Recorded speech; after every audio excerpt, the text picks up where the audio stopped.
So your attention, for example, is mediated by unconscious forces. And you know that perfectly well. And this is another Freudian observation. You know, if you're sitting down to study, for example, your conscious intent is to study.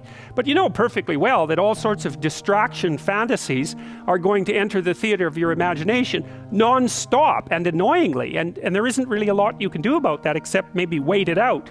You know, so you'll be sitting there reading and your attention will flicker away. You'll think about, I don't know, maybe you want to watch Jane the Virgin on Netflix or something like that. Or maybe it's time to have a peanut butter sandwich, or you should get the dust bunnies out from underneath the bed, or it's time to go outside and have a cigarette, or maybe it's time for a cup of coffee, or it's like all these subsystems in you that would like something aren't very happy just to sit there while you read this thing that you're actually bored by. And so they pop up and try to take control of your perceptions and your actions non-stop. Maybe you think, well, this is a stupid course anyways. Why do I have to read this damn paper? And what am I doing in university? And what's the point of life? It's like you can really get going if you're trying to avoid doing your homework. And then you might think, well, what is it in you that's trying to avoid? Because after all, you took the damn course and you told yourself to sit down. Why don't you listen? Well, because you're a mess. That's basically why. You haven't got control over yourself at all. And no more than I have control over this laptop. Okay, so there's the memory function of the unconscious, and there's the dissolutive function. That's an interesting one. The unconscious contains habits, once voluntary, now automatized, and dissociated elements of the personality, which may lead a parasitic existence. That's an interesting one. I would relate that more to procedural memory. You know, so what you've done is practice certain habits, whatever they might be. Let's call them bad habits. And you like those things to get under control, but you can't. So maybe when you're speaking, for example, you use like and you know, and you say a lot. And you've practiced that, so you're really good at it. And you'd like to stop it, but you don't get to, because you've built that little machine right into your being, right? It's neurologically wired, and it's not under conscious control. And anything you practice becomes that. It becomes part of you, and that's another element of the unconscious, a different part. And then there's a creative part, which is that, well, you know, you're sitting around and maybe you're trying to write something, or maybe you want to produce a piece of art or a piece of music, or maybe you're just laying in bed dreaming and you have all these weird ideas, and especially in dreams, it's like, where do those things come from? And even more strange, one of the things that's really weird about dreams, and almost impossibly weird, is that you're an observer in the dream. It's like a dream is something that happens to you.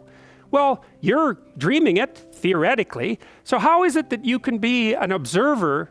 It's almost like you're watching a video game or a movie, but you're producing it, at least in principle, although the psychoanalysts would say, well, no, not exactly. Your ego isn't producing it, your unconscious is producing it. It's a different thing.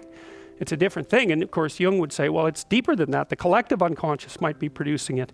It's in some sense, it isn't you exactly, or it isn't the you that you think of when you think of you. And that's the ego from the Freudian perspective, the you that you identify with. That's the ego.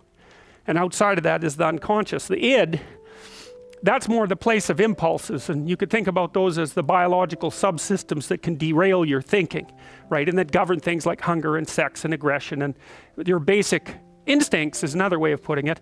And it's a reasonable way of thinking about it, because these are subsystems that you share with animals. You share them certainly with mammals. You share most of them with reptiles. You share a lot of them with amphibians, and even going all the way down to crustaceans. There's commonality, for example, in the dominance hierarchy circuits. And so these are very, very old things. And the idea that you're in control of them is, well, you're not exactly in control of them. And I would say the less integrated you are, the less you're in control of them, and the more they're in control of you. And that can get really out of hand, you know. You can be, like with people who have obsessive compulsive disorder, for example, which seems to be, I would say, the dissolutive elements in some sense of the unconscious, the way that it's portrayed here. Poor people with obsessive compulsive disorder, they can spend half their time doing things that they can't really control, and they have very strong impulses to do them, and it's very hard on them to block them. You know, they'll almost panic if those things are blocked. And then you have people with Tourette's syndrome, you know, that they'll be doing all sorts of weird dances and spouting off obscenities, and and imitating people without being able to control it, and sometimes a little bit of antipsychotic medication can dampen that down, but it's as if there are these autonomous semi-spirits inside of them that grip control over their behavior and make them do things. And you know, you find that to some degree in your own life, because maybe you've become very attracted to someone, even maybe you don't want to be attracted to the person, and then you find yourself, you know, texting them when you know perfectly well that you should be going to bed, and you know, you're in a grip of something, and you can't control it, and that's all part of the unconscious and all part of what Freud was studying.